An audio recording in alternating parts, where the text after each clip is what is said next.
Anyone here? Can you hear? I hope you can. That looks it's getting a bit better. Oh, here we go. There we go. I think now you might be able to hear us. Right, sorry about this. We've had a few issues on the King and Tib Show. A few technical problems. I believe they're actually making a few improvements to the station. Yeah, so improve sound quality. So actually, in the long run, it should be fantastic. So, how is everyone doing? I hope you're doing all right.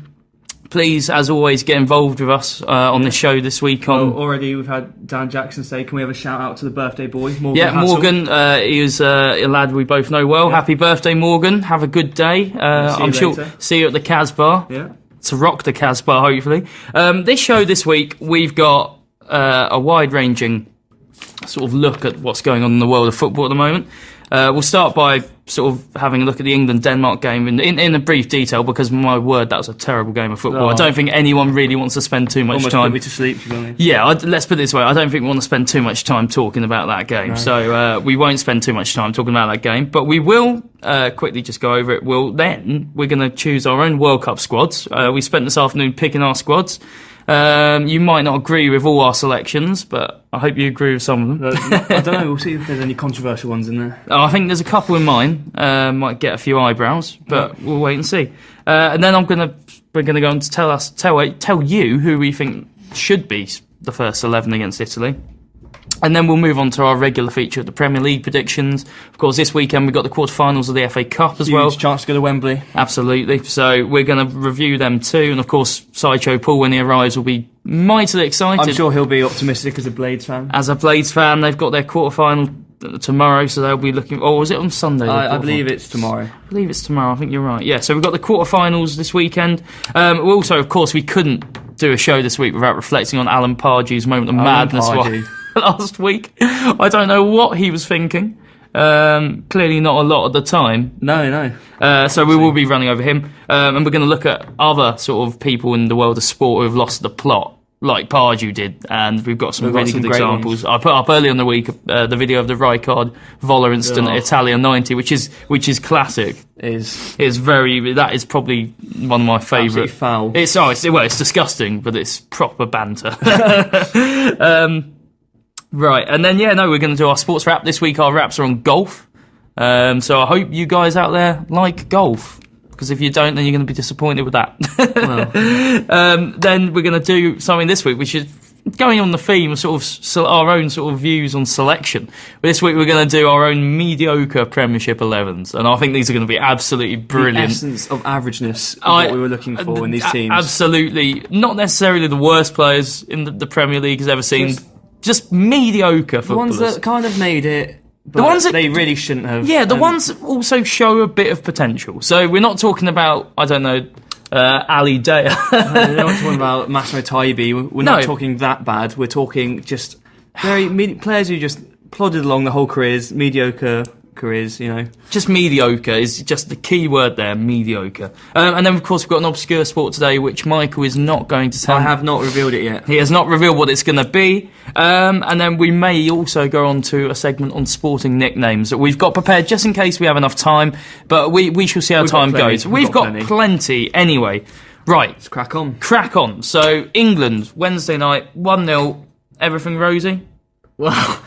I think that's very optimistic to say everything's rosy. For the most part, we looked all right. I mean, there was never really any problems keeping the ball. We had, 57% possession of the ball.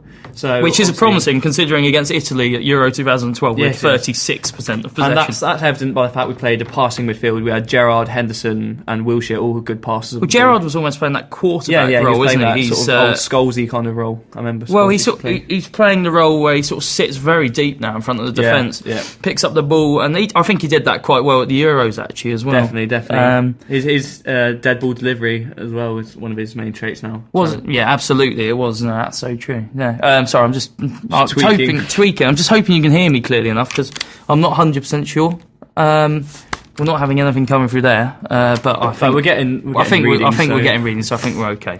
Yeah, So the midfield was okay. I mean, the front three was Sturridge, Sterling, and Rooney. Rooney had one of his more off days, I'd say. Yeah, Rooney was particularly average. I would give him 6 out of 10 for his performance. But like you're not going to take him, are you, to the World Cup? No, you're not. No, of course Rooney is. So he's a shoo-in if anyone. Well, it's about time he showed something at a major tournament as well. Since Euro 2004, when you burst onto the scene, yeah. I think everyone really was. I just remember at the time when Euro 2004 was going on, I just couldn't believe it. I thought we had the New England Ronaldo. He was the Messiah. I thought he was going to carry us. And then that hat-trick he scored against Fenerbahce on his Manchester United debut in the Champions League. Wow. Bright times for him. Bright times. He just needs to show a bit more of that on the international stage. I think we can both agree with that. Yeah. So, look, England won their first game in 3 at Wembley. Relief. They scored their first goal in 3 at Wembley. A winning habit is never a bad thing. No, but I did find the quote from Martin Olsen, the Danish quote, quite funny. He said, the Danish coach, quite funny.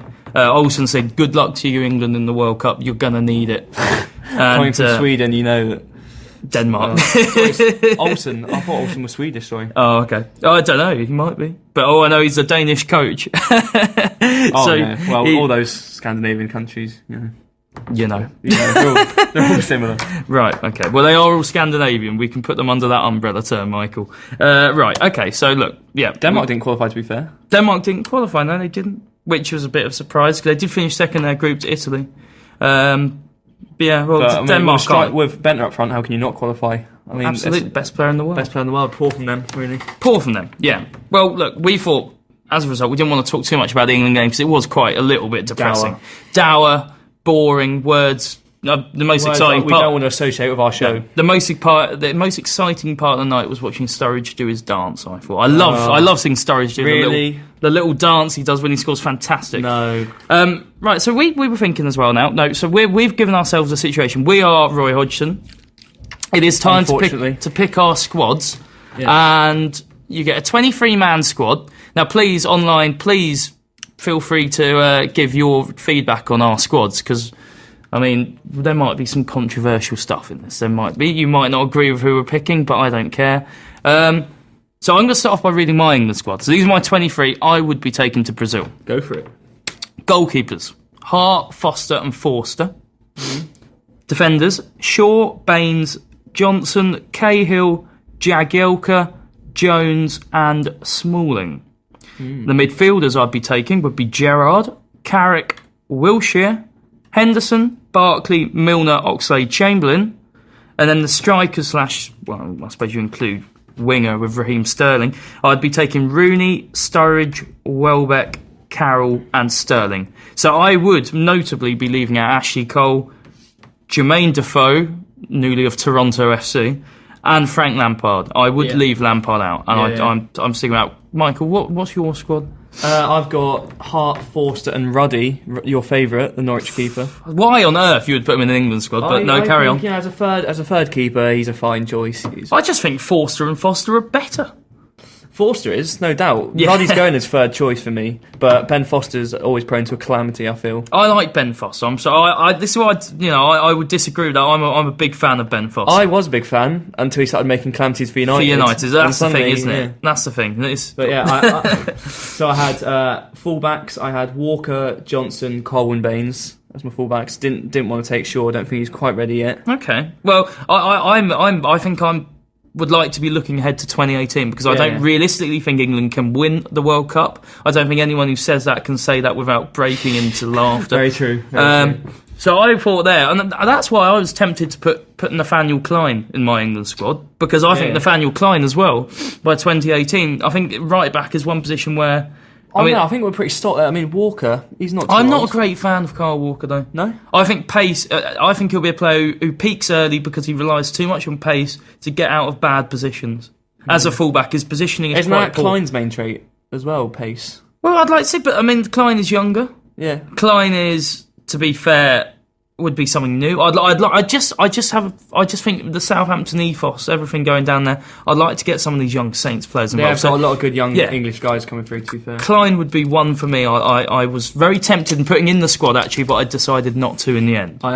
So at centre back, I've got Smalling, Jagielka, Cahill, and Jones. Yeah, because they're very flexible. And of course, Jones can fill in the midfield. Jones can play centre mid. He can play right back. He can play centre back. Smalling can play right back, but shouldn't ever.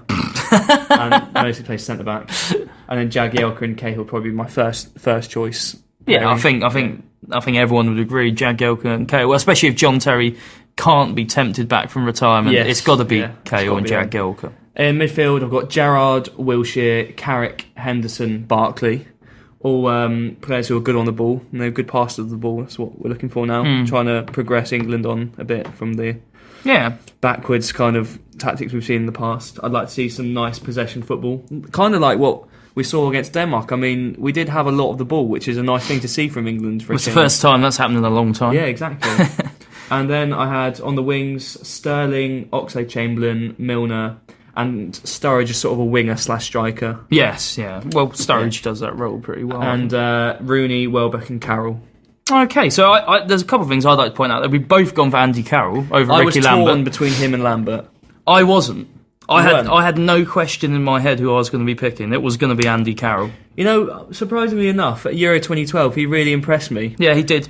I think he's one of those players who's more suited to international football. He's a tournament player, I think. Absolutely, because obviously fitness is a problem with Carroll. Yeah, but in a tournament, that's not going to be the biggest deal, obviously. Of course. Well, but except unless you're playing 3 games a week, which he won't be. He'll be an impact substitution.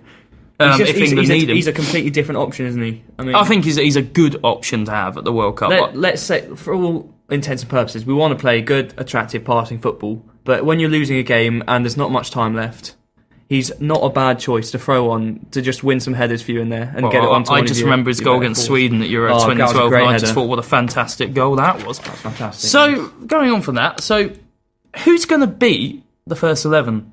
Because I've gone my first 11 here. For the game against Italy, this would be my first 11. Not going to be the first 11 that starts in the tournament, but this would be mine. I would go with Joe Hart, obviously. Yeah. Johnson, Jagielka, Cahill and Baines across the back 4. Okay. Then holding in midfield, I'd have Gerrard and Michael Carrick. Okay. And then in a 4-2-3-1, the 3 behind Wayne Rooney I'd have as my centre forward. Would be Sturridge on the right, Sterling on the left, and then my Sturridge left on the right and Sterling on the left. Yeah, and then my left field selection. Yeah. Ross Barkley for the centre. Barkley. As I said, I'm looking ahead to Russia 2018. I think Brazil 2014, England don't have a hope. No. So I'm just thinking, I want to look ahead. I want to get these players into tournament football and target the European Championships in 2016 and Russia in 2018. It's a good shout, to be fair. I've got Joe Hart will start and go, I think. Even though he's not had the best season. I think his form's picked up quite dramatically. His form has picked up, and he is, on his day, our best keeper. By a mile. I don't think there's any debate about that. Forster can pull out amazing performances but then again, Forster plays in a league. He plays in a league where he's not tested that much, really. Apart from the Champions League games, is the only time he's really tested. Yeah, well, I mean, come on. We can't overestimate the St Mirren away. St Mirren away, Hearts away. Yeah, no, look, let's be honest. St Mirren do have Eric Jemba. They do. Remember that. This ties in, okay? That's a little hint. That's a little hint from what might be happening later. I have Hart in goal. I'm going to go for.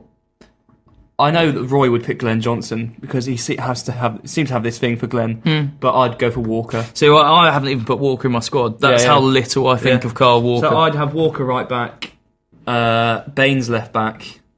I would have Jagielka and Cahill starting at centre back. No debate about Baines at left back. This is interesting. We've both gone for Baines, and I'd say about. Ashley Cole is, he's not past it, but he's not the left back that he was. And Baines is 28, he's in his prime, he's a top left back. That's why he gets linked for like almost 15 to 20 million pound moves for a left back. That's at 28 years old. Yeah, that shows how good he is. His set piece delivery is so good. Yeah, so I like that. I'd have him. I mean, as I said, I didn't even put Cole on the plane. So very true. I'm going for a 4-2-3-1, just like you. Yeah. But I've gone for Gerrard and Wilshere. Yeah. But the thing with Wilshere, of course, with him being out for 6 weeks now. Out for 6 weeks. Which means, in a way, he's not going to have a lot of football, really, but. He'll be fresh. He'll be fresh when it comes to the World Cup. So that's true. But then on the other hand, I think with Jack Wilshere, he's had a pretty average season anyway for Arsenal. Yeah. And frankly, I actually think if it's not to be Carrick, I would go with Henderson at the moment, just because of the synchronicity between the Liverpool players. Yeah, that's a good point. This Liverpool side is second in the Premier League, and you've got 4 potential starters for England, if you include Henderson, who are used to playing for each other in a team that plays extremely good football. No doubt. It was tough for me to pick between Henderson and Wilshere to partner Gerrard. But I've gone for Wilshere just because I think he is a better player. Well, that's a question for you at home. Who do you think should partner Steven Gerrard in England's central midfield? Or should Gerrard even start? Well, I mean, that's another debate. But you yourself have just been praising him. I have, but there might be people out there who don't agree. That's true. So I'd have Gerrard and Wilshere sitting deep, and then I would have Rooney at the tip of it, the tip of the three-man midfield. Tip of the arrow. I like it. Yeah, and I would have Welbeck up front. So I'd have Rooney and Welbeck together. My worry with Welbeck is he's not playing enough football. But I would say his goal record when he has been playing has been very good recently. To be fair, and he except he only scored one goal all of last season. Last season, yeah, but this season he's picked up. He stepped up when we needed him. Yes, yeah, that's true. I think he's a good player, and I think I do like the way he can play out wide. He does seem to do a decent role for Hodgson when he's going down that route. I would start with Sturridge on the left to cut in, and Milner on the right. Sturridge is left-footed. I know, but I mean to cut in is that not to cut in and shoot, but I think I've seen him play on the left before, and I think he did it. I think some people would argue he plays better on the right. I would argue that profusely. I would argue maybe then you swap Sturridge and Milner onto opposite wings, because Milner can play on the left, as he's shown for City before. I mean, he scored away to Bayern. I really, Milner's one of those players I used to really not rate. And the last couple of seasons, he's really improved for me. It's just the sign. It's just the sign of Milner playing. What does that send to the opposition? But I really think he's improved so much. Like, his delivery is way better than it used to be, I think. Yeah. And he will work for you. He will run himself into the ground, no doubt about that. Which in tournament football can be an important asset. And I think this season he scored big goals like that one away to Munich when City won 3-2. Yes, that was a great goal. I would put him in there. Okay, so we've done our 11s. That was the only reason I wouldn't put Sterling in, is because he's played great this season, but I think because he's so young, he's very hot and cold still.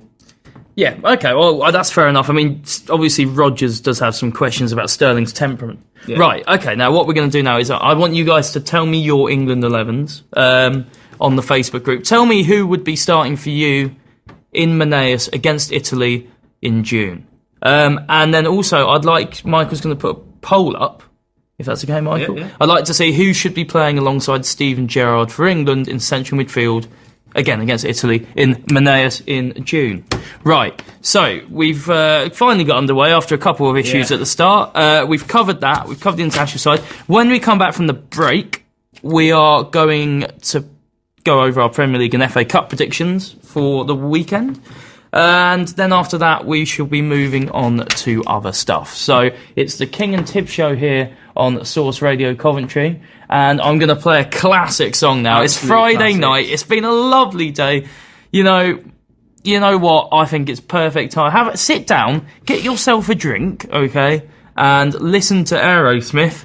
I don't want to miss a thing here on Source Radio Coventry.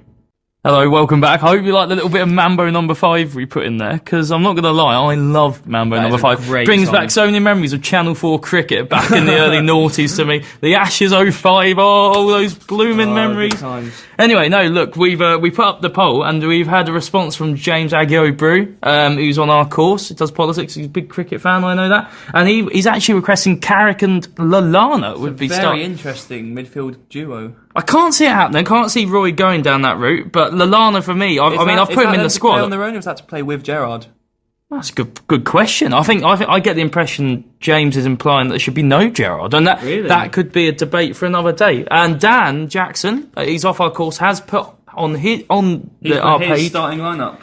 Right, so I'll read you out. Dan thinks that Hart will be the keeper, Walker right back, Cahill and Jagielka centre half. Disagreements here. No disagreements with Baines at left back. Yep. Gerrard CDM. Then he's put Lallana. Another call for Lallana. Of course, the Southampton fan. But although I have to say, I thought Lallana was one of England's better players the other night. So he wants the Ox on the right. He wants Rodriguez on the left. Rooney through the centre and Sturridge ahead of him. And I'll tell you what, it's interesting. I would disagree. I know Dan's a Southampton fan, and I think Lallana is a good shout, but Jay Rodriguez, from what I've seen of Jay Rodriguez, I'm not convinced he's got enough about him. Good enough for me. Not for me. He's a good player, but he's not. He's a good Premiership player. I don't think he's quite good enough to make it for England, I should say. So Yeah, well, thank you for that then, Dan. So yeah, please continue to interact with us. We will certainly read you out. If you want to shout out or anything as well, just put your name down on the group. Someone's nominated Lee Catamol to play Lee alongside Catamol. Well, I tell you what, I don't think the Italians would like that. That would certainly someone would, Pirlo. The one thing you can do, well, if you can't stop him from getting the ball, maybe you should break his right foot. Yeah, just break him. Just break his foot. Why don't we bring Ben Thatcher in as well? Why don't we just? Hang on. You mentioning Ben Thatcher? That's See, Michael keeps making little hints here to our Premier League mediocre 11s later on. And actually, please, can you please post your mediocre Premier League 11s? I would love to see some of these because they are always brilliant, absolutely fantastic. So please post in some of yours. We're going to have some crackers later on. Right, weekend's football. Yep. So it's been a couple of weeks really since Man United played a Premiership game and West Bromwich Albion too. However, they come together at 12:45 tomorrow, Saturday afternoon, for a potentially massive game of football for both sides and particularly both managers. Pepe Mel, of course, apparently has been given the deadline of the 15th of March to turn things around. Well, David Moyes this morning felt he needed to come out. Oh, David. Well, he felt the need to come out and write a letter to the United fans. He's come out and thanked the Man United fans for their support in what he calls a very difficult season. Yeah, he basically said, while I knew this job would be difficult, he didn't envisage it being as bad as it's been this season. But he's grateful for the amount of support he has received, which, in fairness, I think you'd have to agree, Josh, he has received quite a decent amount of support from the United fans. He's received a ridiculously good amount of support. I mean, the only reason, of course, he earned such support is because of Ferguson's words. Exactly, Ferguson's speech, where he knew, because Ferguson's been there. I mean, Ferguson was there, but Ferguson, I think, even this would have surprised Ferguson. I think no one... I personally, when Moyes took over, I didn't see United languishing where they are now. I thought they might not win the league, but I still thought they'd be solid top four. I thought we'd be third. Third? I thought you'd probably finish fourth, actually. I didn't think you'd necessarily finish third, but I certainly didn't see you being where you are now, which is bad. Yeah, it's pretty diabolical at the moment. So it's a big game for both managers. The team news, West Bromwich Albion, Billy Jones is out for a month with a hamstring injury. Of course, Nicolas Anelka starts his 5-match ban for his... Well, we'll give him the benefit of the doubt here for his questionable celebration. Yeah, questionable Quinnell celebration. We're not going to get onto that on this show. We don't do politics, no. Only in uni. Only in uni, that's right. And Sessegnon and Jacob may be fit to return. For United, Hernandez has a doubt after he picked up a knock away with Mexico midweek. No real miss.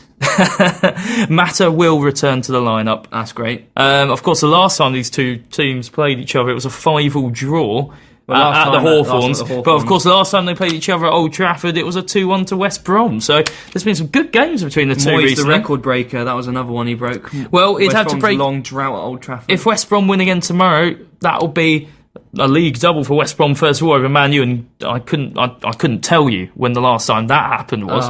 But it would be the first time Man U would have lost at the Hawthorns since 1984. So Moyes has got another record there he could potentially break. He could also bring Pepe Mel his first win as West Brom manager. That could be Moyes just spreading the love, charitable Moyes. They've only won 4 games all season, West Brom, and one of them came against United, so a quarter of all their wins this season have come against Manchester United. And you wait for it to become 2/5. You wait for it to become 2/5. Yeah, I'll wait for that. Right, so Michael, big game. I know you're a United fan, of course we all know you are, so look, try not to be biased in your prediction, but go on, I'll try.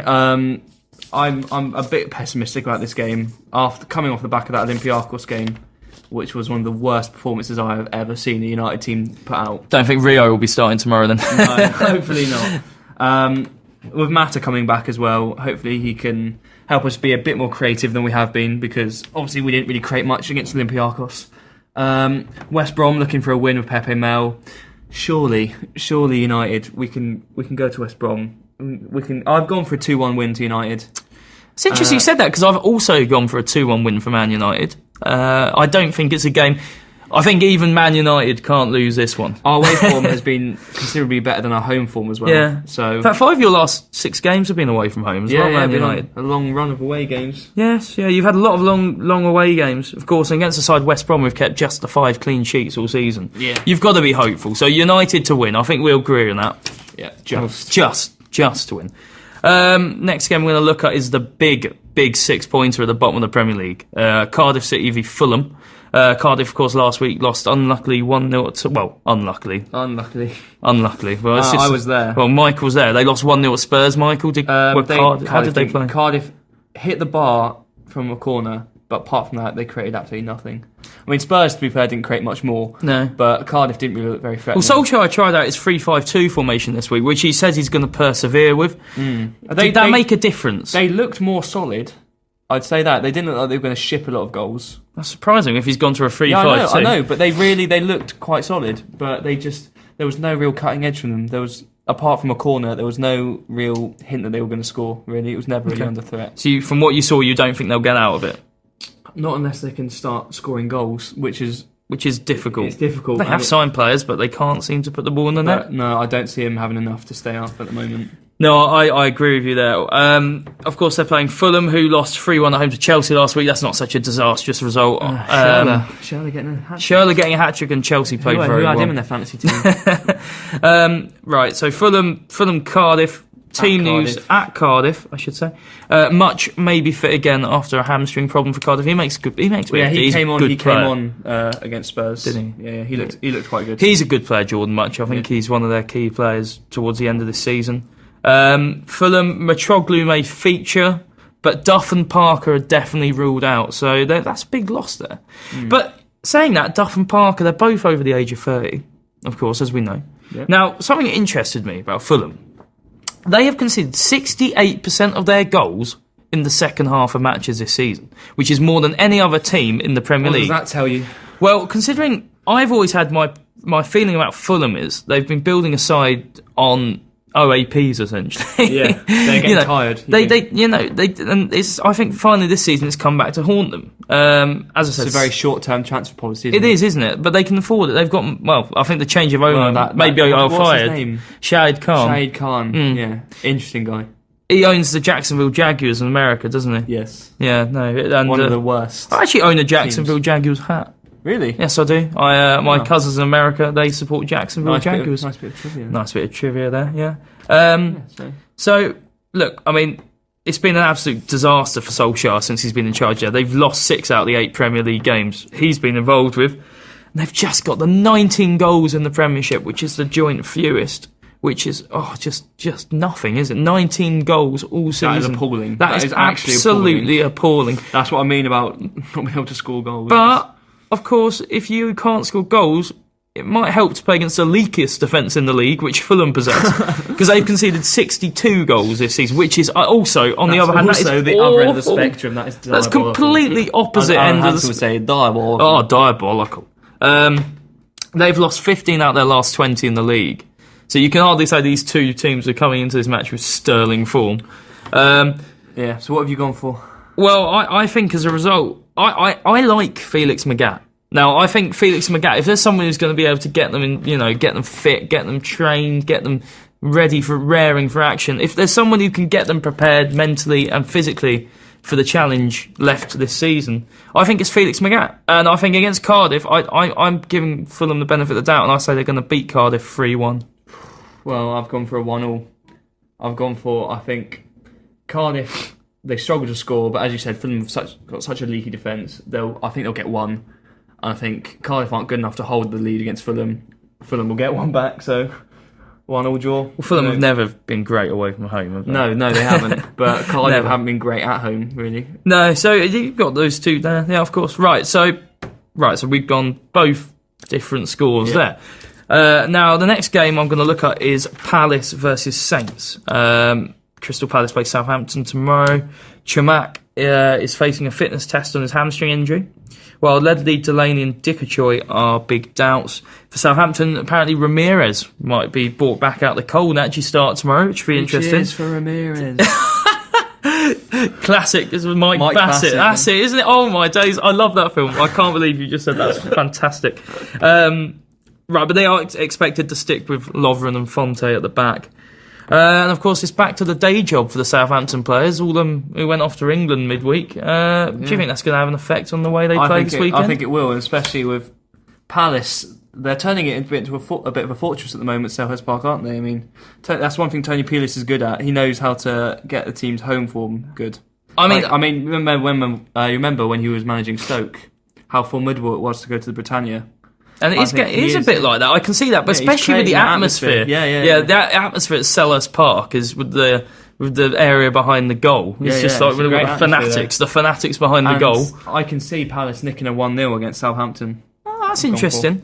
I think it's going to be a little bit tighter than that. I think Saints are good at getting goals, but I think defensively, especially if they're missing their 2 centre halves, or at least one of them, if Fonte and Lovren, if they don't go with those 2 at the back, I can see goals in this game. And I mean, Palace haven't been involved in many games with goals this season. Yeah.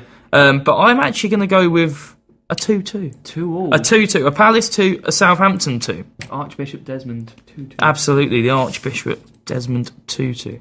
Right, so we'll come back. We'll finish the rest of our predictions for this weekend's football, including, of course, the FA Cup games, which are the FA Cup quarterfinals this week. Huge. And then we have got much more to talk about, and then sports wraps are coming on as well. We've got so much today. We really do treat you. We really do. We treat you so well. Right, so now what I'm going to do is I'm going to play you a song. Now, this one is a classic Oasis tune. Really will get you in the mood if you're going out tonight like we are. Hopefully have a few drinks. Get a bit Larry. Have a few drinks. If you're going to be joining us tonight in any way, you will probably appreciate this song. Some might say, by Oasis. Welcome back to the King and Tib Show here. Welcome. I'm hoping that you guys are still really up for this one, because it's been a bit, as I say, we had a bit of a funny start with the flipping problems with the technologic side. It's a shame, actually, because it's not our area of expertise, really, is it? No, I wouldn't understand what I was doing, to be honest. I had no idea what was going on. Never fear. Right, okay, now we're going to move on to Norwich v Stoke. Huge game at the bottom of the table. Again, this one. If Norwich win, they're 7 points clear of the relegation zone. I'll give them that. That'll be impressive. But I didn't see that coming. I did watch them play against Aston Villa last weekend, and they were appalling. They were absolutely terrible. That was one of the worst displays of football I've seen from a Norwich City side. Obviously not as a Norwich fan. I don't watch them that often. But I'm sure you took pleasure from it. Well, of course I did. I thought it was brilliant. I thought it was fantastic. It's hard to dislike Lambert now because he beats them every time he plays against them. Isn't it? So it's fantastic for me. But they were terrible. And even worse for them, Van Wolfswinkel might be fit this weekend, so he might even be fit to play, which nightmare. Is nightmare every scenario. Norwich fan's nightmare. For Stoke, Adam, of course, is banned for 3 matches. Good. Arnautovic is 50-50. What's your prediction for this one, Michael? This is a tough one to call. It's an important game for both teams, but it's going to be last on match of the day. I've called it now. Last on match of the day. I've got a 0-0. You've got a 0-0? I've got this one.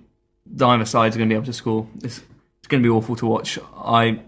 I would not want to waste any more time talking about it. So every week we tend to say one game will be last on match of the day. This is that game for me. Okay. Norwich Stoke. It just sounds awful. I could actually agree with that. I've gone 1-1. I don't think. Goal, though. I think that'll be a goal. Stoke have got a appalling away record. Norwich don't seem to be able to score many goals at all in the Premier League this season. Yeah. So I think 1-1. So that's the one I'm going to go with. And I think we'll move on now to our last Saturday and last Premier League game. And a huge game this is. And it's Chelsea versus Spurs. Chelsea-Spurs. So Chelsea's Eden Hazard should be fit to play, despite suffering a minor ankle injury whilst playing for Belgium in midweek. Eto'o also played 90 minutes for Cameroon against Portugal. So that might mean Torres has to play up front, which they might be happy with that. I don't know. Will Spurs fans be happy with that? I mean, as a Chelsea fan, it's like, their strikers at the moment, it's like, who's the lesser of two evils? Yeah, that's true. Eto'o, he was a great striker, but he's now past it. And Torres, who knows what happened to him? Yeah, right. He just lost a yard of pace, I think. I'm going to stick with that. Jose does seem to like playing Torres. Torres, a few big games. Torres has tried to reinvent himself as a footballer. Yeah, he seems to be trying to be more creative now. Yeah, I think he's tried to reinvent himself as more of an all-round footballer. He doesn't have the pace now to play on the last shoulder of the defence. Yeah. He doesn't have that pace now, and his confidence has also been shot. So, in terms of his finishing ability, he's a broken man sometimes out there. He does look it occasionally. So.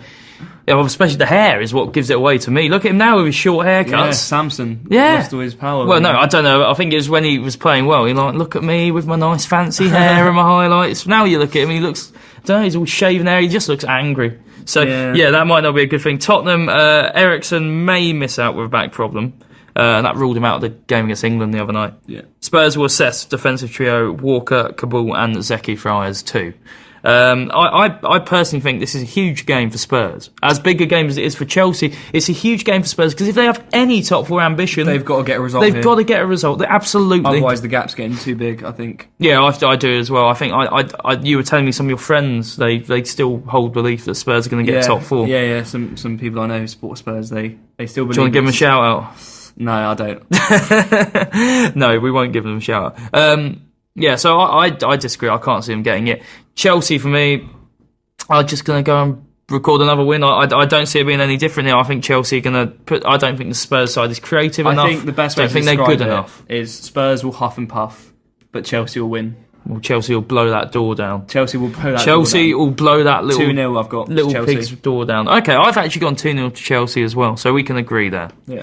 Right, now we've done our Premier League predictions. We're going to quickly go over the FA Cup because we're not really an FA Cup sort of show. Don't do the FA Cup that often. The magic of the cup, Josh. Magic of the Cup. I know it's the magic of the Cup, but we focus on the Premier League more than the FA Cup. But the bread and butter. The bread and butter. I don't want to talk about Sheffield United Charlton yet because Paul is... The avid Sheffield United fan, the Blade. He should be here quite soon. So Sideshow Paul, when he gets here, he'll run you through his opinion on that game, that Sheffield United Charlton game. Arsenal Everton. I just want a quick answer. Arsenal Everton FA Cup quarter final at the Emirates. 1-1. 1-1. So you think it's going I've to a replay? Going to a replay. I've got Everton nicking a draw. Okay, that's interesting. I've gone for Arsenal 3, Everton 1. Okay. So, yeah, I think Arsenal will do it. And I think Arsenal, that might take them on to win the Cup. Sheffield United... Really? You think... I think it's Arsenal. I think Arsenal can win the FA Cup. I don't. We'll agree to disagree there. Sheffield United Charlton, I don't want to talk too much about this, but my prediction is 2-1 to the Blades, which Sideshow Paul, if you're listening, he'll be delighted with that. He'll be delighted. And I've gone for a 1-0 to the Blades. 1-0 to the Blades. Hull v Sunderland. I actually thought Sunderland played well last week in the Cup final. I thought they were all right. Looks like we're matching again. Oh, really? Oh, yeah, we have as well. That's fantastic. So I went for Hull City 0, Sunderland 1, and Michael has also I've gone for the same. I've gone for Sunderland. They're such a cup team this season. They are. They're doing... I can see them going to There's Hull a bit of there is a bit of the Wiggins about them, isn't there? Yeah, there is. There is a bit of a Wiggins about them, which is a bit worrying, I think, if you're a Sunderland fan, because obviously... Is that a good thing? Is that a good thing? And then talking of Wigan, last game, of course, a repeat of last year's cup final. Yeah. City v Wigan. I'm going 3-1 to City. I think Wigan will actually put up a good fight, but of course, at the end of the day, it's at the Etihad. Yeah, at the Etihad, they're not going to be able to stop them. I've gone 4-0 to City. 4-0 to City, scathing, emphatic. Absolutely emphatic, absolutely scathing. Right, brilliant. So now we've done that, we have to talk about Alan Pardew. Alan Pardew. First of all, I'm going to put a poll up. We'll put a poll up online. How many of you think Alan Pardew should have been sacked? Automatically just had his contract terminated. Because I'm going to put across the opinion that he should have done. Because as they were saying as Savage was saying on Match of the Day, how the hell can he now give discipline other people, discipline his own players when he can't control his own discipline? And this is not the first time he has behaved like this. It's certainly not the first time. Alan Pardew is previous. A lot of previous, and as Michael's been finding out for us, there is at least 5 accounts of previous that I found. Yes. The number 5, we've got the Tyne Weir derby scuffles of Martin O'Neill. Yeah, I remember that. Dear. Of course, always highly competitive affairs when you've got a derby. But in 2012, Pardew apparently did an overly confrontational celebration of a penalty award, which led to an ugly exchange with Martin O'Neill. And he's got previous in this regard. I believe one time while at West Ham, his side scored a last-minute winner against Arsenal. Yeah, and he was celebrating right up in front of Arsene Wenger's face. It's the only time I've ever seen Arsene Wenger actually get genuinely when Wenger violent. Looked like he was actually going to start on him. Could you imagine that though, Arsene Wenger having a fight? No, I can't. It would be like weird. Blanche off Coronation Street getting battered. Number 4, we've got him pushing a linesman against Tottenham. I remember that. That was so bizarre. The picture's great.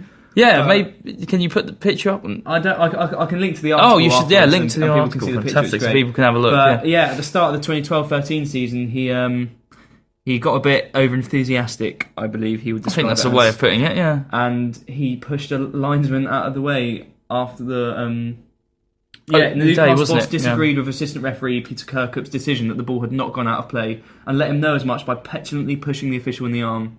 Pardew was sent to the stands and later admitted his behaviour was ridiculous. Yeah, to be fair to Alan Pardew, after all of these incidents, he seems to apologise. Maybe he realises he has a problem. The next one is my favourite. Oh no, I know what this is, and I've seen this before. We'll have to link the video up to YouTube because there is a video of this on YouTube. Yeah, I'll do that at some point, don't you worry. It's disgustingly outrageous. Match of the day, March 2009. Alan Pardew's invited on as a guest. He's talking about Chelsea versus Manchester City. Whilst describing a tussle for possession between Michael Essien and Manchester City's Ched Evans, he described the Chelsea player as a strong boy. He absolutely rapes him. Dear, oh dear. To say that on Match of the Day. I can't believe he said it about Ched Evans as well. Ched Evans. I remember when he was hailed as he was going to be a good player, wasn't he? Yeah, well, I don't know. The old classic Football Manager kind of player. He was classic really Football Manager player. But yeah, well, that was... He's a former Blade, isn't he, as well? Yeah, he is a former... Oh, that's an absolutely terrible comment to make. That's such a bad... I don't know if you guys have seen it, but it is on YouTube. We'll put the video up. It is just... Oh, it's so cringy. It is the cringiest thing I've ever seen. Number 2, insulting his own fans at West Ham. So, when he left West Ham to take the Charlton job... Not long after, The Sun published a video of the manager taking a media training session whilst at his old club, in which he describes its fans as the W word. I'm not going to say it because it's not the watershed yet. Who should all F off. F off. Yeah. So it's not the best thing to say about your new fans of the club you just joined. But obviously at the time he didn't know he was going to take the Charlton job. But still, it's not the wisest. No, of course not. No. And his number 1, I've got his ageist abuse of Manuel Pellegrini. I just thought, looking at that, I mean, I don't know if this happens a lot in the world of football, but I can't imagine. It was pretty vile, wasn't it? It was pretty horrendous. Actually, seeing that, I mean, that really surprised me. That was really nasty. To call an effing old C. An effing old C. An effing old C. An effing old C. Pellegrini is an effing old C. I tell you what, if someone pays me a tenner, I'll swear. I'll say the words. Seriously, if people would pay me, I would... It would take the hit. I would do it for a tenner, maybe $5. I don't know. Maybe a $5. And we've also been looking at some other events in the sport, other people in the sporting world who've shown sheer moments of madness, unexcusable moments of madness. We found quite a few, haven't we? There are quite a few. We've got... The classic case of Lee Bowyer and Kieran Dyer. Do you remember that, Josh? Yeah, I do remember that. The Newcastle United men fighting with each other, if I remember correctly. Sent off for fighting each other today. This is the article. It says, sent off for fighting each other today in the Barclays Premiership defeat to Aston Villa at St James's Park. Newcastle were already 3-0 down, and they were down to 10 men already, and then... The wheels came off, The wheels absolutely came off. I can't remember who started it. I'm not sure, was it Bowyer or was it Dyer, but one of them said something to the other one and it got out of control very quickly. And, yeah, it wasn't particularly special. We've just actually had a... It's about Alan Pardew. We just had a... Sorry, the reason we're laughing, and why we sort of stopped mid-sentence there, because our friend Dan has posted something. What about him... Sleeping with is the plot. Conte's wife and getting the sack. That's the only part of that I'm going to say. Well, I could... You know what? I didn't know he did that. I had heard rumours about that. I didn't know if it was a fact or not. But if that is true... Wouldn't surprise me, though, would it? That is fantastic. Sleep with one of your team's... Oh, my God. Just outrageous. Well, we've had someone extremely suggest that no, he should not. One person has put on our poll F no to the question: should Alan Pardew be sacked for his headbutt? I think I want to find out what that was. Sorry, we can't. I don't think I can find out. But I thought, it's Gab. Poyser. Oh, it's Gabriel. Gab Poyser. He used to be an old student at Coventry University. Big Watford fan. We shouted him out last week. He says F no into the response. I don't think he should have been sacked. I do. I think the fine is enough. If you think it was a huge fine, you got £100,000 fine. Yeah, I know. It's a big fine, and I think it wasn't the worst headbutt I've ever seen. He kind of leant in. You sound like Pardew now. I know. Oh, I put my head in just to push him away with my head. He's an idiot for doing it. I just don't think he's got any position of sort of legitimacy now when disciplining his players. He's lost the respect of. I reckon he's lost the respect of his players. And that's when standards start to drop at a football club. If I was playing for him, I'd love it. Well, I wouldn't lose respect for him. I'd be like, fair play. Yeah, as long as he doesn't headbutt you in the dressing room. No. Right, okay, so we've looked at that. There was that one. There's the infamous Eric Cantona's Kung Fu Kick, another moment of madness. Who are Cantona? Boof. That was why the explanation of that. 8-month ban, I believe. Yeah. Which, obviously, some would argue, cost United the title that season. Because he got suspended, and then we had a few months left of the season. We ended up losing the title narrowly to Blackburn. So, was it worth it, Eric? No. Well, apparently, the guy who got kicked in the Kung Fu is now in jail. He is now in jail. For something else. I can't remember what it was. He assaulted his own lawyer. Well, I mean, to be fair, the abuse he must have been receiving, Cantona. I mean, they are still human being footballers. You can say at the end of the day, footballers earn X, Y, Z amount of money. Okay, but they're still football. There's only still so human many beings. insults you can take sometimes. There is, of course. I mean, as the Zidane example, and we're going to move on to now with the Zidane Materazzi example from the World Cup final in 2006. He should have been able to control himself. It's a World Cup final. Well, there's so much on the line. Just ignore him. If you want to do something like that, wait to the end of the game and then get him. I'm not get him in the tunnel, but get him in the tunnel. Don't do it during the game. But we found this for the Zidane headbutt on Materazzi, which I'm sure you all know of. There is a statue that's been pulled down in Qatar, and it looks like a huge statue of Zidane chest butting. I reckon that's probably about the height of about 10 people high. That is fantastic. Maybe a little fewer than that. Yeah, so it's a big statue. We're talking big here. Unfortunately, it's been removed. It's a beautiful work of art. It was a beautiful work of art. So, yes. Anyway, I would like you guys to please message in if you've got any stories of something that stands out when you're talking about, when you think of a sportsman who's completely lost the plot. I mean, I'm talking completely gone mental. Bonkers. Because we're going to have a little break now. As we do halfway through, I'll try and find us a couple of nice songs. Jake Montgomery has just said, Pardew for next England manager. Well, is he the highest placed English manager in the Premier League? Sherwood, is he? Considering Sherwood's a head coach. You've got to go length of time at the club. I would put Pardew above Sherwood at the moment. Yeah, I would. In the England reckoning. So, which says a lot about English managers. Essentially, Pardew is the best English manager in the Premiership. Oh dear, oh dear, oh dear.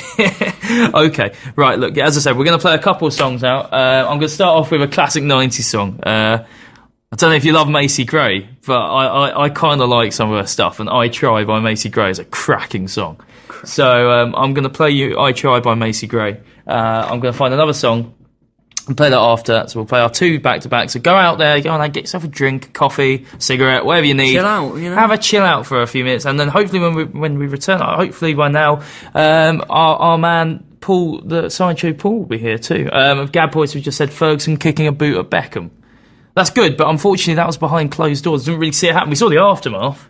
Yes, and it was more, apparently, at least, an accident than an actual moment of madness. Although... It's debatable. Again, debatable. We don't know. We don't know for sure. Anyway, it's Macy Gray, I Try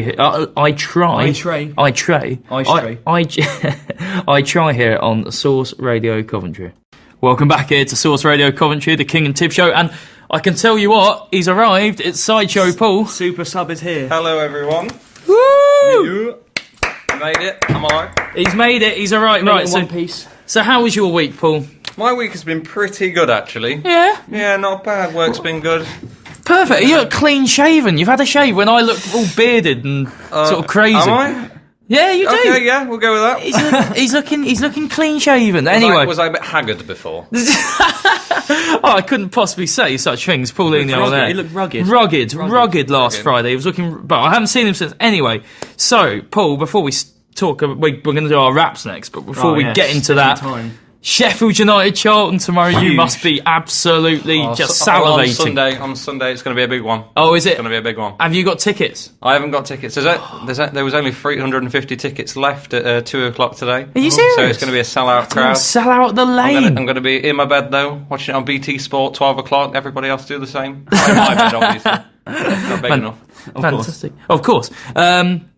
Look, so we're going to now do our raps. Oh. So now that Sideshow Paul's arrived, we were told last week that apparently we shouldn't. The beatboxing caused issues, apparently. Hey, That's don't. fine. Just only in terms of I'm- you couldn't really hear Josh. I'm upset It's fine about then. this. I know when I'm not wanted. It's upset me too. I was enjoying the beatboxing. Sorry, you can still do it. You just need No. to be further away from the mic. Tibbins, I'm going to shoot lean you. away You're from the it. messenger. Don't shoot the messenger. And then we'll see how it goes without it for a week, and then we might bring it back. Well, absolutely. Start doing your own rap, man. So, Get in there as a yeah, you can get involved by all means. And also, anyone at home, if they want to do their own rap for next week's show, which Mike will choose to announce a topic Yeah, I after will. we've done our raps, then by all means, have a go, and we might well read it out on air. They're actually a lot of fun to do. They are quite funny. And of course, if you remember, if you listened last week, the topic of choice for this week's show is golf. Golf. Now, do you want to start, Michael, or shall I start? I'll start. Right, okay, so Michael's going to start. He's going to do it a cappella. As always. A cappella, as he always does. Cappella. Are you ready to go? I am ready. Ready to go? Ready to go, people? Here we go. Alright, it's not a very long one. Golf is a weird sport. It's not like tennis played on a court. Someone tell me, what's a par 4? I have no idea what makes a good score. Drivers, putters, pitching wedge. It's enough to tip me over the edge. Tiger Woods, he's the king of the green. Shame his personal life isn't so clean. So Kingo, you know the score. Think I'll just stick to Tiger Woods' PGA Tour. I like that. I like the PGA Tour reference a lot. That was a cracking game, and I think a lot of people out there will agree with us. Great series. Great game. Oh, great series I had a games. few of them. Now, my one... Is it a bit longer? I'm not sure. Yours is going to trump mine this week. I don't know. I'm not Definitely. sure. The people have to tell us back at home. And Sideshow Paul as well can also tell us who's done the better one. But here I go anyway. Tiger slaps it down the centre. Mickelson applauds his mentor. The fight for the green jacket has begun. How come Westwood has never won? Augusta National, Pebble Beach. We all know Gooson's a beast. Ernie Els exerts class. Furic swing is pure farce. Justin Rose has a big nose. Some say it even glows. Ryder Cups and crucial putts. Kudos to Justin, he's done the lot. I hit a hole in one, it's true. Not Kim Jong, who's hit a few. So sit. So sit back, relax. Can it be true? Without golf, there would be so much more to do. Thank you. Great one. I think I won. I think I'm going to have to go, Josh. Yeah, I'd agree. Is that one? References in there. I'm I love going to blame Josh's tactical decision to not remind me of the topic Hey. until the day. I announced it on air last week. Paul, I loved it. Do you remember I announcing that topic last week, I Paul? do actually recall that. Yeah, I see, think double there's standards by conspiracy the here. double There's standards by conspiracy. the Tib. Anyway, next thing we're going to do is we're going to continue with some. We'll just run through a couple other of those madness stories about. Oh, yes. So as we were saying, after the Alan Pardew incident, we're just running through other crazy incidents in the history of sport. Next up. And we've got one, and we've got a couple more to go through. And here's one now. David Prutton, 10-game ban he got by the FA in 2005. Near the end of the season, Southampton fighting relegation. He's one of their key players. Pushes a ref over. I remember this. That was when Redknapp was in charge, wasn't it? Yeah. Yes. And he missed the rest of the season because of that. One of their key players. What That was so stupid. And if I remember the the incident so clearly, I remember he was giving it all that as well. He wasn't going quietly. He was going. yeah, he yeah, was. he was He was having. really making a Redknapp big had to deal out of wrestle him away because he was looking. He was so looking. stupid. He was looking rabid. I thought he might attack someone. It was silly. It was stupid. We've got other ones. A similar incident, Paolo Di Canio in 1998 for Sheffield Wednesday. No, I remember that as well. When he pushed over a referee as well, and the referee, I remember, fell like a sack of spuds. Well, he sort of just took 2 steps back and just sort of collapsed. But I mean, to be honest, Paul, being a United fan, you can't condone actions like this, like Wednesday players, can you? You can't. It's just not on. At all. And it's just not on. I mean, That's Di Canio in a nutshell, isn't that's it? Di Canio in a nutshell. He'll do the unexpected. He's a Latin hothead. He's a Latin hothead. He's a Latin hothead. No, Paolo. Paolo Di Canio. And we've got the one, obviously, that you posted in the group. Frank Rijkaard And the Rudy Voller and incident. Rudy Voller. Oh, this is... I don't know. If you have the chance, have a look up now disgusting. on YouTube. It is disgusting. All the best I can do on this one is just say watch the video I've posted up on. Yeah, it's on been the- posted. You can check it out. It's a spitting incident. You watch it if you would like to. It is pretty disgusting. Both players ended up getting sent off, I believe. It was not a very pretty moment for the World Cup. And, the final one I've got is Joe Jordan squaring up to Gennaro Gattuso at San Siro. Paul, if you were going to square up to anyone in this real world, How low down the list would Joe Jordan be? So on the other hand, how stupid was Gennaro Gattuso there? Yeah, trying to pick a fight. He's a big man, doesn't he? Yeah, but he picked on Joe Jordan. I mean, and Joe Jordan is one of the scariest people. This picture says it all. Oh my days! What we're seeing up on the internet is a picture of Joe Jordan without a few teeth, standing next to a picture of Jaws. Yeah. Oh yes, I remember this now. Yeah. Well, you don't want to pick on him, do you? No, you don't want to pick on Joe Jordan. Absolutely not. So I foolish from Gattuso. Very, very foolish from Gattuso. So that wasn't very clever. Right, now what we're going to do now is, I think we've gone through enough of them. I hope you guys enjoyed that little segment. Now we're going to go on to our mediocre Premiership 11s, and this is what I've been looking forward to all day.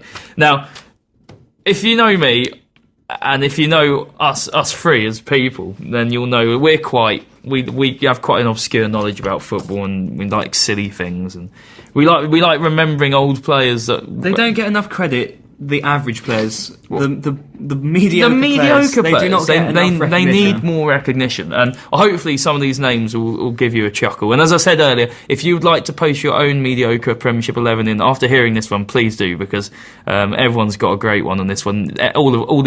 Any answer is hilarious. So please, Paul can tell us what he thinks. Paul, by all means, you also write one after listening to our two. I will do. Yeah. I'm on it.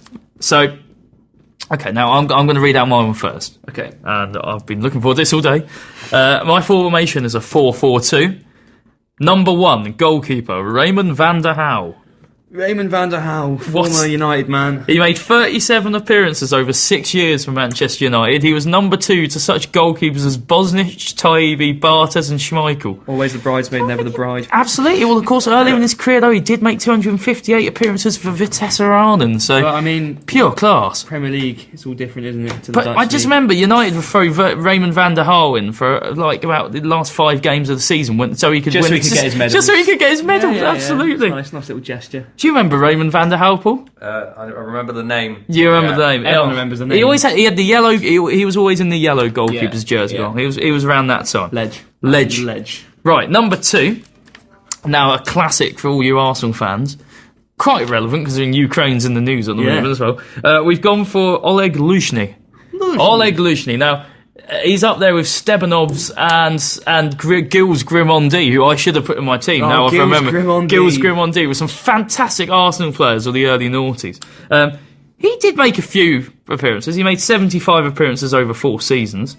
But obviously he could play a bit. He had a mediocre old time in English with Arsenal. He did go on to play for another English club, but he had an okay time at Arsenal because he did make 75 appearances over 4 years. And he also won himself 60 caps for Ukraine/USSR. Yeah. And he also made 250 plus appearances for Dynamo Kiev. So, yeah, he's not the most mediocre on the list. He wasn't the worst player. But the next one on the list is our flipping legend. And in terms of Premiership terms, and you will remember him because every year at the start of the season when I used to do fantasy football, he would be first on my list. His name... Number 5, Richard Rufus. Richard Rufus is the epitome of a one-club man. Now, he made 288 appearances for Charlton, and he only ever played for Charlton Athletic. And I promise you this, every year in the fantasy football, he would be my first signing. Richard Rufus at centre-half. Fantastic player. Except he's not. He was extremely mediocre. Fantastically mediocre. And a good stat about Richard Rufus was he was sent off in his first ever Premier League game v Newcastle. So... it just went better from there. Definitely. So far we've had Van der Houw, Lushny, Rufus. So my other centre-half to join Richard Rufus is another one that I think actually this is a bit more recent than everyone will remember him. The only way to describe this guy is a Newcastle legend. Yeah, you could put it that way. Or a Sunderland legend. Or... Definitely a Sunderland legend. You could say that. Mr. John Allen Boomsong. I think a lot of you remember him. He was at Rangers for 3 months. Then Newcastle decided that they would spend 8 million on taking him to Newcastle. He made, what was it? I think it was about 56 appearances. Just the 47 appearances for the team in his 18 months up there. Too few. He was sold on to Juventus, who at the time was Serie B. for 3.3 million. So they didn't even make half their money. I don't know how they got that for him, to be honest. No, I don't. And somehow he made 27 appearances for France, and he made his last one in 2009, which is craziness. But when they signed him for £8 million, he was on a 5.5-year deal. And in fact, you can tell he was a mediocre player because the Stevens inquiry into corruption in football was investigating this transfer because it seemed so bizarre. So, yeah, there you go, a good mediocre player there. John Allen Boomsong. And then the last one on my back three has already been mentioned today, Ben Thatcher. Ben Thatcher, right. Thatcher. Now, he wasn't a bad player, Ben Thatcher. I mean, he spent a lot of time in the Premier League, and he spent 4 years at Wimbledon. However, from the years 2000 to 2007, he actually played for Wimbledon. He played games in the Premiership for Wimbledon, Spurs, Leicester, Man City and Chelsea. That's 5 clubs over the course of 7 years. So that's a very quick turnaround at a lot of different clubs. And, of course, he's an interesting one, of course, because we'll all remember that night. Do you remember, Paul, that night he just tried to say, "How's your father?" to Pedro Mendes? Forearm smash. Absolutely, forearm smashed him, slid all over the place. Horrendous stuff. Honest challenge. Well. Went for the ball. Yeah, okay. Honest challenge. Yeah. But, yeah, I think he was part of the crazy gang. He was a rough player, we'll say that much. Rough player. Gritty. Ended his career at Ipswich, actually, where we watched him play. By the end of his career, he couldn't run. He could still kick people, so he's quite fun to watch. Now, that was my back four. My right midfielder. Now, this one is, I think some of you might remember him. This one is one that some of you might not remember, but I remember extremely well. Mr. One Finidi George. Do you remember Finidi George, Paul? I don't really know any of these players you're talking about. Oh, no. What about you? I don't remember him. Finidi George! Well, I'll tell you about Finidi George. Ipswich signed him in the summer of 2001. Yeah. He went on to play 37 times for Ipswich, around that number in the league. He was a 30-year-old, yet questions had always been asked about his age. Because, I mean, he was a superstar for Nigeria at the 1994 World Cup.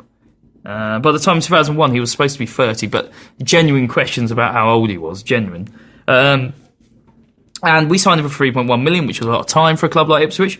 Despite scoring a hat-trick against Sunderland, which I remember extremely well, and 2 goals against Derby on his home debut, at the end of the day, Ipswich achieved relegation that season after finishing 5th in the Premiership the year before, and Finidi George was you can only be described as a complete flop. But because he showed a couple of sparks of absolute pure genius, he's going to be classed mediocre for that, isn't he, guys? Yes, I'd agree. Yeah, absolutely. Right, so there you go, Finidi George there. Now, my central midfield, they're a pair. They go together like Cheese and Branston. They're you know what? They are a fantastic pair, except they're not actually very good at football. One of them is Mr. Eric Jemba. Legends. And he's St Mirren player at the moment. And his mate Cleberson, who of course joined Manchester United at exactly the same time. What a great summer that was. What a summer, 2003. We were discussing this earlier. Ferguson signed Howard Cleverson, Jemba, Nanny. No, not Nanny. That was years later. That was years later. And one Cristiano Ronaldo. Ronaldo, sorry. That's what I meant to say. So, actually, 1 out of 4 ain't bad. I mean, Tim Howard is okay. Tim Howard's all right. As now, I don't think he really hit it off of Man United. United was too big for him. Yeah. Well, I mean, a good career for himself. One interesting thing I'd like to say about Cleberson is that he was according to the Brazilian manager, what's his name, Scolari. During the 2002 World Cup, when you had a side full of Ronaldo, Ronaldinho, Cafu, Roberto Carlos, these fantastic players who roll off the tongue. Well, absolutely. During that World Cup, Scolari described Cleberson as the driving force behind the team. But he wouldn't move in the summer of 2002. Do you know why, Paul? Why? Wouldn't move to Europe. Because his girlfriend wasn't 16. I'm not kidding. That is 100% true. Cleberson refused to move to Europe because his girlfriend was about 14 or 15 years old. Which... Wow. It's just interesting. Yeah, you just start to think now, oi, naughty. Not very clever. We can't condone that sort of behaviour. Now, the last one. The last one in my midfield is Jason Wilcox, who you remember as... Do you remember Jason Wilcox? I do remember Jason Wilcox. Leeds, all sorts of players, a winger, Blackburn, all around the Premiership, and I just thought he fitted in nicely. And as we're running out of time, I'll go a bit quicker. But because I want to get onto my strike force, because the strike force is fantastic. I've gone for a strike force of Alfonso Alves, who cost Middlesbrough, I believe, the princely sum of 20 million euros. 20 million euros on a player. To be fair, he'd scored 45 goals in 39 games for Heerenveen. And he joined Middlesbrough, and he did score 2 goals against Man U very early on. Yeah, and he scored a hat-trick against Man City on the last day of the season. Yeah, when they beat them 8-0. 8-1 when before... Or is it 8-1? Yeah, doesn't whatever really... way, it was a drubbing. Whatever way, absolute hashing. I loved it. Yeah, and at the end of the day, Alves really didn't succeed at all on the Riverside. In fact, just in the season after he had joined, they were relegated, and he was being shipped off to Qatar. So not too special. Not the best. Now my last centre forward, and I hope some of you remember him, because a lot of you might not actually, because this is a long time ago now. But I remember him pretty well. TT Camera. Who remembers TT Camera? I remember TT Camera. Liverpool, absolute cult hero at Anfield. Such a cult hero. He signed in the summer of '99, I believe. Just played the one season. Only scored a few goals, but they really loved him up at Anfield. And TT Camera has earned a space in my mediocre Premiership 11. So I'll read you out that 11 one more time. Goalkeeper Van der Hal. Back four of Oleg Lushny, Richard Rufus, John Allen Boomsong, Ben Thatcher. A midfield four of Finidi George, Eric Jemba, Kleberson and Jason Wilcox. And a front two of Alfonso Alves and TT Camera. Michael. Right, okay, well, I haven't got quite as much detail on my players, but... Probably a good thing. I'll give it my best. I've got the one and only Roy Carroll in goal, former United man. Olympiacos legend. Remembered for all the wrong reasons at United, for that scooping the ball off the line against Spurs. The goal wasn't given. Goal wasn't given. Fault. No. And I remember him having 1 or 2 clangers, and who was it? I'm trying to remember who he went to after United, but I know he ended up at Olympiacos, which was quite left field. He played for Derby at one stage, because I remember watching him at Portman Road for Derby County against Ipswich. He might have played somewhere else. But yeah, anyway, he was the definition of average to me. I could never see why he was ever our first choice keeper. That was bizarre, wasn't it? Worrying times. Ferguson never really chose keepers as well. That position on the pitch, well, he never... when he got it right, he really got it right. But yeah, he did have mixed success there. I mean, Paul, what was your opinion of my personal favourite, which has got to be Fabian Barthez? Because Barthez, he was a bit of a loony, but he could pull off some great saves. He could, for how short he was as a keeper. He could pull off amazing saves. Was he under 6? Was he 6 foot exactly? Yeah, he was under 6 foot. Was he only about 5 foot? He was small, wasn't he? He was really small. Strange stature for a goalkeeper. It's crazy. He could pull out worldies. Yeah, amazing.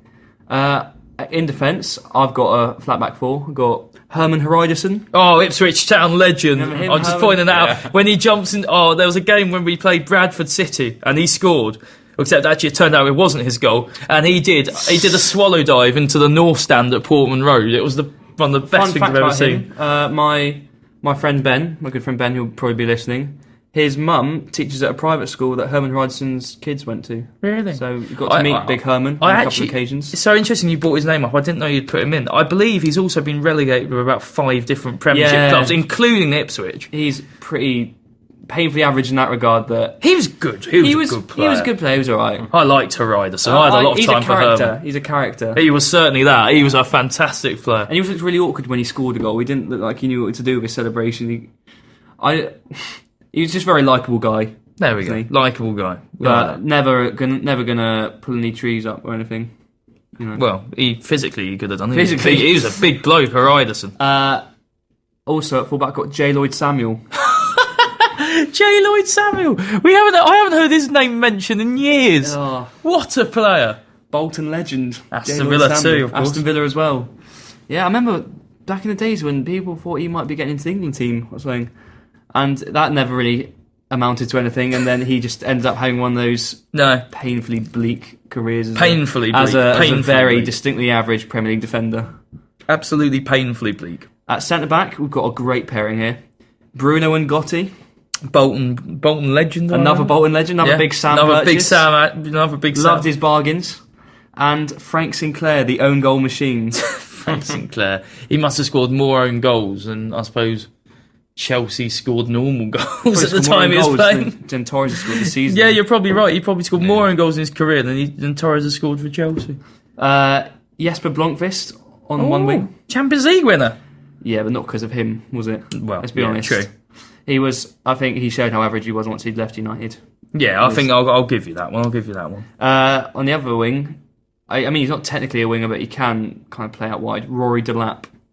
Yeah, I accept that. Now, he had his throws, which are obviously remarkable and one of the best recent things I've seen in the Premier League. But as an actual footballer, he was painfully average. Rory Delap. Although he did once score an amazing overhead. What, for Southampton? For Southampton. But apart from that, I would definitely classify him in the mediocre category. I would say about him, though, which is an interesting thought, he didn't actually start doing these long throws until very late in his career. Yeah, it's true.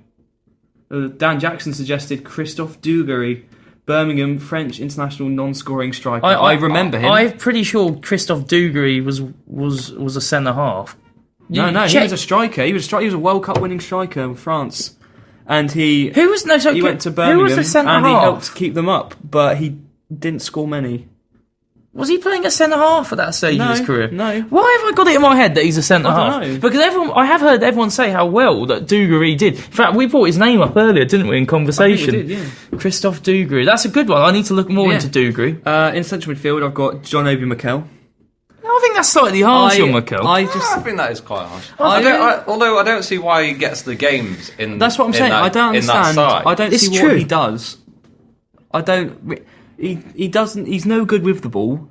Yeah. And he seems to get sent off quite a lot. He does. He has to have a few brushes with the law. I just don't see what he's bringing to Chelsea. I don't understand it. I think he belongs at a more mid-table Premier League team. Fair play. And alongside him, we've got Emre Belogzu. Emre.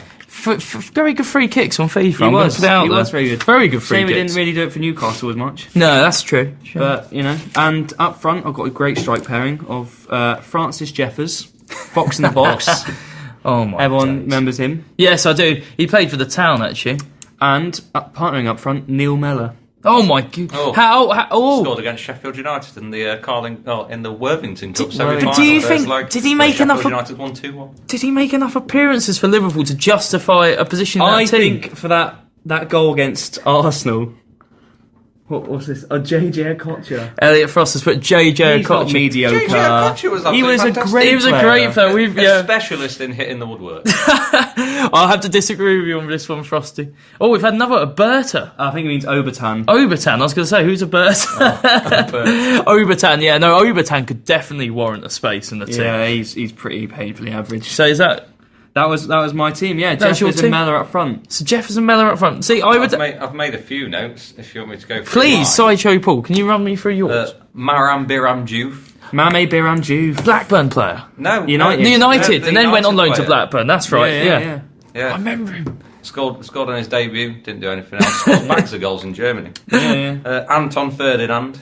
Yeah, actually, when you think about Anton Ferdinand, he's been around for so long. Known as the brother of Rio Ferdinand. Now he's languishing with QPR in the Championship. I've had a suggestion from Gab. I think you'll like this. Pattle's put in... Jamie Pattle was suggested David Bentley, just thought I'd point that out there. And Gab Poyser suggested Steve Cabber. Hey, he didn't play Premiership. He played in the Premier League. Get out of here. Me and Paul, I remember Paul, we played for United, didn't he? Steve Cabber was brilliant in the 2003 season. So then Dean Windass up front were Dean Windass. Dean Windass. Is that a shout? That is a shout. Dean Windass. Dean Windass, flipping out. We're putting out some fantastic Jonathan names. Walters. Oh, he is quite average. He is pretty average. Even as an average. Ipswich fan, I've got to say he's a pretty average. I'm going to go Frederick Picquion. I like Picquion a lot. That's a great shout. That's a really good shout. Makeda at Man United. Yeah, he's played enough now. I think you could say he's had enough. He has enough. Mediocre. Kevin Davis. He's not a. No, Kevin Davis. I think Kevin Davis was one good. club man. Yeah. Well, not really. Well, he joined now. from Southampton, but he was at Bolton a long time. He was at Bolton a very long time. Yeah, he was at Southampton at the start of his career. Aaron Hughes for Fulham, 455 Premier League appearances. Well, he has been. And who is he? That is the only thing I can say. Aaron Hughes, 455 He made a lot of. He appearances. played for Newcastle for years, didn't he, Hughes? Exactly. How can you not be any more mediocre than people not knowing who you are and getting that many appearances? Well, I guess that's true. I've got a few Sheffield United from the Premier League game. Go on then. Lee Tai.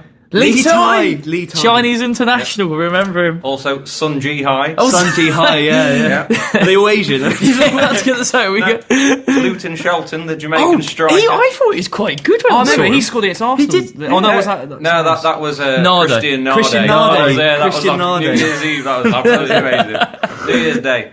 Yeah, Luton Shelton scored 1 goal against Manchester City in the FA Cup. That was the balloon incident where someone kicked the balloon instead of the ball. I remember. And he tapped it in. Only thing he ever did for Sheffield United. Oh, And then Great. Shevchenko. I thought I'd throw him in there. He was very he average. was in the Premiership, yeah. he got But in and terms of just overall, And then we're judging Premier League, so yeah, okay. Adrian Mutu as well. Mutu. Oh, Mutu. He started like a house on fire at Chelsea, I remember. And then he got caught for sniffing cocaine. and then he went kind of off the boil. 27 a bit. appearances, 6 goals. That's not really starting on fire, I guess, Tibbo. He did. I seem to remember people at the start who really liked Mewtwo. They thought he was doing well because he wasn't an out-and-out striker either. No, I mean, the ironic thing is I think they spent way more on him than they did in Drogba. Do you remember Gavin McCann? Gavin McCann? Sunderland. He played for Sunderland, Villa, Bolton, maybe? Villa. Yeah, He's he's 300 Premier League appearances. 300. Oh, mediocrity. Naismith at Everton right now. Yeah, I'll give you that What as well. about- Awful what player. about Mido? Well, mediocre. Mediocre. Meadow. Medo? Meadow. Yeah, mediocre. The Egyptian. Yeah. Yeah. Aye. I agree about. And we could even throw, if we're going down the Egyptian route, Amir Zaki into play. Zaki. Right. And Ahmed Fatih. Ahmed Fatih. Oh, we're having some great names coming here. Yes, no. Actually, my friend Mohammed might be listening because I spoke to him earlier, saw him outside, so I hope he's Egyptian, so he'd appreciate us talking about Egyptian footballers. Definitely. And we've actually got a few more here. I'm not reading that. You can. I think that's fine. But I don't think he was average. I don't think he was. I don't think Gary Speed was average. It's not average. I mean, we all know he's... Yeah. Gary Let's- Speed was absolutely fantastic. He was a great he's a player. really It good was like the player. heart of Leeds' title when he said Frosty. Again, I'm going to have to disagree with you. there. Goran- Goran Bunchevich. Mark Anscombe over in Pascal Canada. Chimbonda, Hello. He was in my mind. Chimbonda. Manscombe over in, and then we got Chimbonda flying in. Look, many. we've had some fantastic suggestions here. And Frosty, I'll give you a shout out because you just told me he's listening in the shower. So I hope you're having a nice one there, Frosty. Yeah. Get ready for a night out, I assume. Well, I hope so. I mean, we'll all be getting out. We're all going out tonight. yes, so we are, aren't we? fantastic stuff. Right now, what I'm going to do is, as the deadline approaches, I'm going to play you some more songs. Or you're just going to Well, we've got still what we've got my obscure sport. Got Obscure Sport to come, and then of course we've got Paul's six second Oh. Sheffield United segment Here to we come go. as well Yeah. for Sideshow Paul. For now, I want to play a song that's just going to get the night started. Everyone, Yeah. start getting some booze on, and we're going to listen to "Set You Free" by Entrance here on Source Radio Coventry. Welcome back here. Okay, right now, look, we're having a debate in the studio, and we need you guys to solve it. Michael, please outline to the listeners our debate. Well, I was just looking at the songs you've got on the old computer there, and I noticed there's one by the United team in '96, "Move, Move, Move." Now, And I'm refusing to play that. it's this. We play '90s music. This is as '90s as it gets. This song, trust me. And it's about And sport. it's about Because we are a sport. sport show. And aren't we? it's the United FA Cup song, and it's an FA Cup Right. weekend. Okay. What's happened is you've turned my idea around. Right. To close the show, I will play "Move, Move, There Move." we There go. you go. There we go. I have appeased the public. Thank right. you. Paul. Now, obviously, it's a big weekend for Sheffield United. Oh, gargantuan. Huge weekend for Sheffield United. But of course, it's time for your 6-second Sheffield I've not United prepared this. segment. Oh, he's not prepared it. Well, So can you just I'm give me a one-line answer, Paul? How's it going? 8 points off the playoffs. Would I be a fool to think that we can make it? It's that time of the season again. It's that time of the season. Now, I also saw Cloughie won the Manager of the Month He today. did. He was very embarrassed about that, actually. It was, I've seen an interview of him talking about it. He says it's not important. What a at all. humble gentleman, hey, humble gentleman. Right. We appreciate this.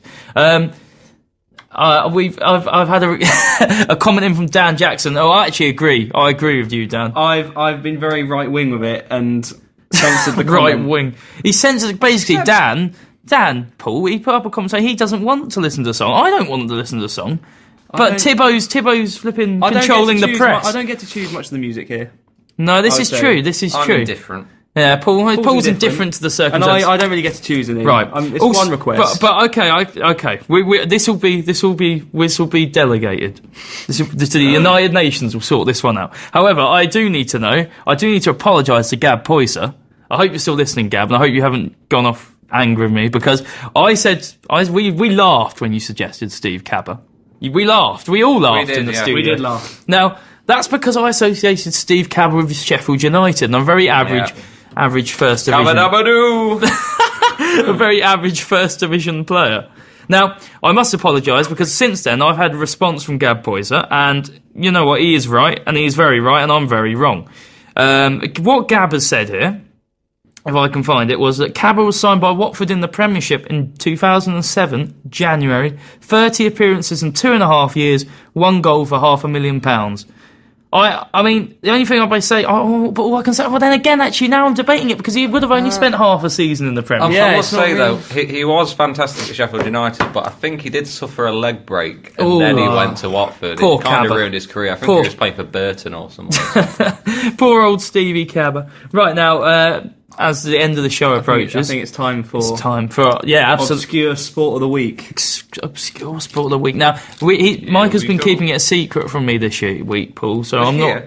This whole year. This whole year he's been keeping it from me, but this week he's also kept it from me. You're going to love this, trust me. Now, what is our Obscure Sport of the Week this week? It is called World Mountain Bike Bog Snorkeling Championships. Bog snorkeling? Yeah. Toilet? Bog snorkeling. So it's... in the murky rivers of Wales. Oh, it's not actually a bog. It's not a toilet. It's a bizarre aquatic race whereby someone in full wetsuit and snorkel pedals an expensive mountain bike into a filthy bog just outside the small Welsh town of Llanwydvid, Wales. Let me see if I can pronounce that. Van Red. I don't know. I can't see. For reasons science isn't fully equipped to explain. Entrants are timed as they cycle 2 lengths of the Llanwydvid bog, which is 6 feet deep and 45 feet long, on a bicycle with a frame filled with lead. Toppling off your bike isn't penalised, and neither is vomiting from the fetid stench. The fetid stench. The sport draws competitors to the Wales from all over the world, but we think that maybe because the Welsh citizens mistakenly think every traveller with a chesty cough is asking directions to the town. Origins. The sport began in 2000 and was developed from the similar non-bike related bog snorkeling championships. Both were the brainchild of a local pub landlord who dreamt it up after drinking a lot of booze. Surprising. Interesting fact. As well as hosting the annual Bog Snorkeling Championships and the Mountain Bike Bog Snorkeling Championships, there's also a Triathlon Bog Snorkeling Championships, the latest in the town's attempt to milk the bog snorkeling thing for all it's worth. Can you put up a link to that video? I will for the people online so they can have a look? I shall. Fantastic. So that's right. Let me get this straight. Mountain Bike Bog Snorkeling World Championships. I have to say, that's cracker. Do you think it's better than... It's a mouthful. It is a mouthful. Better than the one we had last week, or...? Oh, I don't know. Last week was one of the most bizarre things I've ever seen. I did, as we said, it's got to be there for Rio, hasn't it, really? I think all these sports have got to be there for Rio. Oh, fantastic. Well, absolutely. We've had a couple more shouts Nathan here. Ellington, the Duke, eh? And Didn't Lee really hit it off in the Carsley. Premiership. Lee Carsley again. I actually thank you for the positive comments there, John Poyser. So thank you for your comment there. But yes, no, absolutely. I would actually agree with those two. Good shout outs there by one of the Poyser twins, not Steve Cabba, which was contentious from the other Poyser twin. There are so many contentious ones, though. I mean, what constitutes having played enough games to be considered for one of our mediocre Premier League players? Well, this is so much. So. These are the problems we face in this show. Right, I'm going to play us a song again as we approach the end of the show. I haven't made my mind up on move yet. Oh, come on. I haven't. It might get played at the end, it might not. But now I'm going to play us... you know what? I'm going to play us... I was going to play us something else. But because it's that time of week, because it's a Friday, and because, you know what, at this moment in time, I can forget that this is just a 90s show. Oh, of course. Do you know what? Because it's a Friday, because we're all going out tonight. And It is the weekend. And I am starting to feel excited, Paul. I don't know about you. I'm feeling pumped. I'm feeling a little bit like wobbles inside. So, what I'm going to do, I was going to play another song. But this time, I would play another song. In fact, it was going to Hurry play. up and play a song. I want to play this What are song. you doing? Hang on. So much time. I'm getting abuse here because I'm making some shocking errors, but I will play Like this not song. playing Move. We're not playing My Move, Move, predictions are online, by the way. Move. Are they? just seen. Oh, fantastic. No, sorry. What I'm going to play was, if I could find it, Brian Storm. By the... Oh, please. Wow, stop. Arsenal Everton. I want to play Brian Storm. 3-3. Brian Storm can't come on. Oh, well, I'll play you. Brian. I think this is all leading towards. I'll just sing it instead, shall I? I'll play Are You Mine? Oh, and it won't even play. This is... Well, this you know is- what you need to play, Josh. What's Come that? on. Oh, flipping it. I'll do it. I've been coerced. Right. It's destiny, Josh. I can't play the Arctic Monkeys. So what I am going to play, against my will, and I'm pointing that Don't out. act like you don't want it. Yeah, I do kind of want to play it, to be I'll honest. play it then. You know you do. Right, okay, I'm going to play it. I've stuck with the decision. Right, let's find it. Oh, Manchester United FC. This is what we're looking for the music now. Oh, Yeah, I tell scroll you, down. I'll tell you, where is it? Scroll down, keep going. Yeah, Keep going. This is a fantastic radio. it's gone. You've gone too It's far. gone. No, you've just gone too far. I've gone too far. Flipping hell. Where No, is it's it? alphabetical, I say Josh. flipping hell on the Oh, radio. right, that's it. I've made up a decision. It's coming on. There you Right, go. Move by Manchester United. I can't believe this is You'll even love being it. You'll played. love it. Here we go. If I do love this, I apologise, but I don't. Oh dear. I can't believe I'm playing this on my radio. Play us show. out. To play us, not to play us out. We've got Yeah, time for one have more we? song after Alright. this. I'm going to put on another song. So, but I will actually. This will be the last time we speak. Actually, so thank you, thank you everyone for listening. I'm going to play "Move" by Manchester United and see how that goes. And then I'm going to put on "Beautiful Stranger" by Madonna, which is we're going out tonight, aren't we, Josh? and we are going out tonight. Now, listen, if you guys fancy, if you're in the Coventry area and fancy coming out, and we're going to have an after-show party tonight. My friend at Sideshow Paul's house, and you're more than welcome to come along. We're all going to go out. We're going to go to Casbar, and we're going to have some pre-drinks there for us, and we'll play a few drinking games and stuff. So everyone who wants to come, please just message me now on Facebook. I've got my phone with Not me. that he's desperate. No, I'm desperate, but no, I'd like to know just if they want to come, because I want to know who they are. Basically, it's not that we don't trust you, but we don't trust you. So I've got a dartboard with Oh. one dart, and I've got an idea. If you're intrigued for Obscure this, sport. yeah, well, we could do. Here but we go. if We'll make you one Here we tonight. go. if you're intrigued by that, well. Unfortunately, Mark Anscombe just told me he can't come because he's in Arizona. I'm sorry, Mark. I wish you could come. Oh. But yeah, yes. So look, we're gonna have a fantastic party tonight. Just message me if you're interested. I'm gonna play you now. Move by Manchester United. I can't believe I'm blooming doing this. Here we go. On Source Radio Coventry. After that, Beautiful Stranger. Thank you and much love for listening to the King and Tib Show here.